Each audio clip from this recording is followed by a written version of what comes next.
What's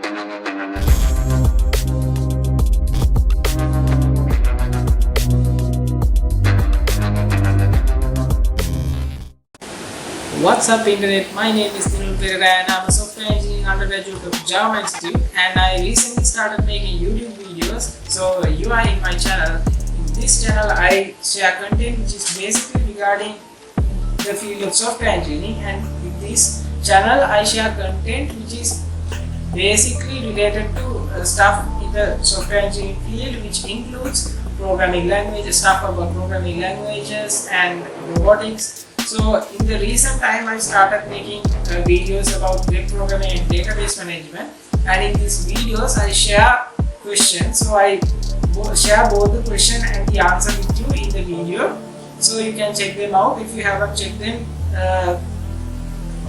the videos are in the channel. You can check them out in the video section. So if you are interested in the software engineering field, you can click on that subscribe button and hit that bell icon, so you will be notified by the latest content of this channel. So today we have the question number 15, that is the last part of main question number 11, which we started discussing from question number 11 onwards. So if you haven't checked those videos, you can go and check them out. So in question number 15, this is the last part, we discuss about the relationships in the database we created. So once we identify the relationships and once we apply them in our ER diagrams, once we establish them in the ER diagram, what happens is this database becomes a relational database. So instead of DBMS, we call them RDBMS, that is Relational Database Management System. Okay, so let's go on for the 15th question. What is the database relationship between supplier table and GRN table? So we have the supplier table and the GRN table. So what we are supposed to do is, we are supposed to identify the relationship here. The relationship here is, in case if you are wondering what GRN is, GRN stands for good received note. Good receive note or good receive notice, both are the same. And what happens is, you get suppliers. If you have a company, you get suppliers, and suppliers give you products. So those products are allocated a good receive notice. Each product we are brought by the supplier, we gain a GRN. GRN is a good receive note, and we gain that good receive note according to that relevant product. So one supplier can have actually more than one GRN, and one GRN is supplied only by one customer. Now one customer can give many GRNs according to the product. If he supplies more types of products, that means let's say product X, he have a separate GRN. For product Y, he has a different GRN. So if one supplier gives two products X and Y, you get two GRNs. So one supplier gives two GRNs, so that's a one-to-many function. So I have from here to here. That's a one-to-many function. Okay. Next, that's the first part. Okay. Now we have the second one. What is the database relationship between GRN and product table? Here the relationship was table and GRN. Now we have the GRN and product. So let's check out what we have. Okay. Now we have the GRN and product. So I'll just get them close to each other. Now we have the product and GRN.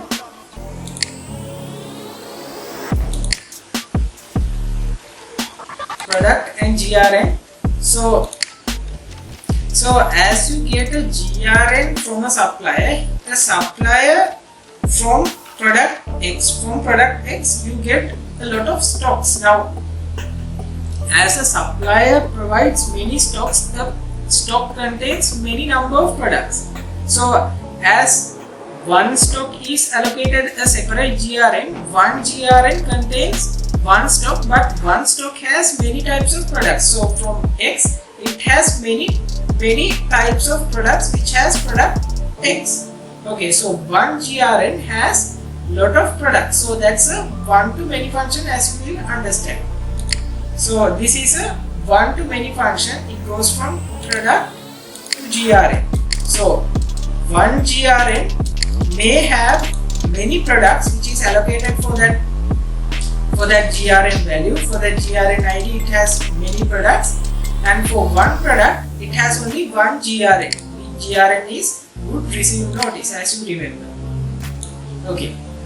Next, we have the next relationship. That is the second one. Next, we have what is the database relationship between the product and the stock. Okay. And we are asked to between the ER diagram, the product. Next, we have the stock.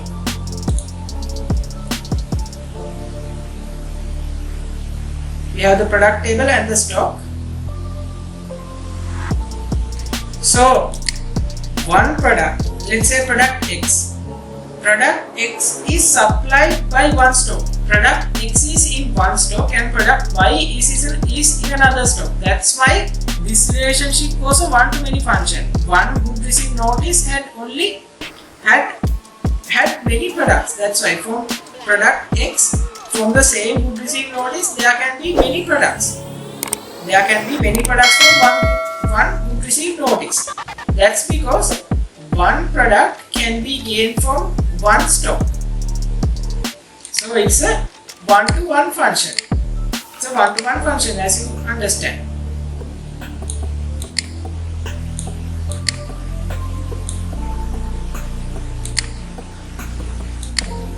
Here one product comes under one stock. As you gain the stock ID here, this product is sold to the customer. This product was gained by this stock. That's why it's a one-to-one function. One product cannot be obtained from many stocks, and one stock has only one type of product. So that's a one-to-one function. Okay. Now one-to-one relationship. That's the end of the third question. Next, we have what is the relationship between product table and the customer table. Okay, let's check out what is the answer. We have the product and the customer table. Product and the customer. So in the product and customer table, now one customer can buy many number of products. Say just think that you are a customer and you need two products, and you can buy those two products at your same cart. And also one product can be bought by many number of customers. So it's a many-to-many function, and that is broken down into two parts. As I told you, it is broken down in the previous video. If you can remember, that's where the invoice table comes. So in the invoice table, what happens is this database which relates this product and customer,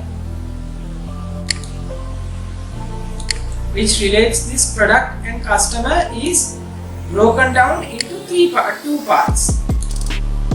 So as this is a many-to-many function, what I do is I first click on this one and then go on to this one. As this is a many-to-many function, it breaks down into a separate table. Now it is a separate table, and that table is customer has product. Actually, obviously it gains the name product has customer. So one customer can have many number of products, and many number of products can be bought by many number of customers. So you need an intermediate table which gives you all these details. Okay, and that was the many function. So that was the end of the fourth question, which says what type of database relationship is between product and customer. It is a many-to-many relationship, and it is broken down into two relationships. One is one-to-many and the other one is also one-to-many. Two one-to-many functions, one-to-many relationships. Then the next question, what is the database? What is the database relationship between the product and the invoice table? Write it on the diagram. So once you take this invoice table is what happens in the invoice table, and the product table is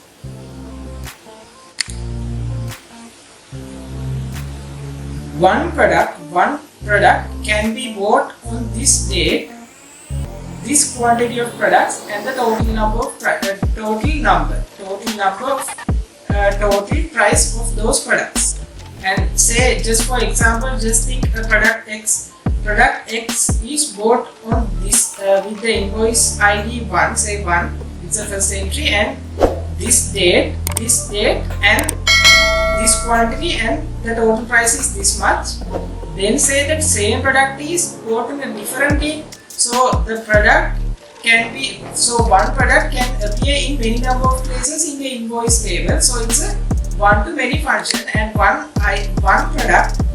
invoice is gained only by one product. So it's a one-to-many function. It goes like this. Then the same thing comes for customer table. So that's the end of the fifth question. Relationship between product and invoice. Then you have the relationship between the customer and the invoice. So same type of relationship is both, because one customer has only one, can have many invoices, because it's like a receipt. Okay. Now once you buy some product, you get a receipt, and when you buy products at two time points, when you buy product at a different date and you come to the same store on a different date, you get two invoices for the same product. You may get it for the same product. So for that one also you get a one-to-many function, and it goes like this. So that's how the relationships work. So with these relationships, all these relational databases, all these relational tables, this becomes a relational database.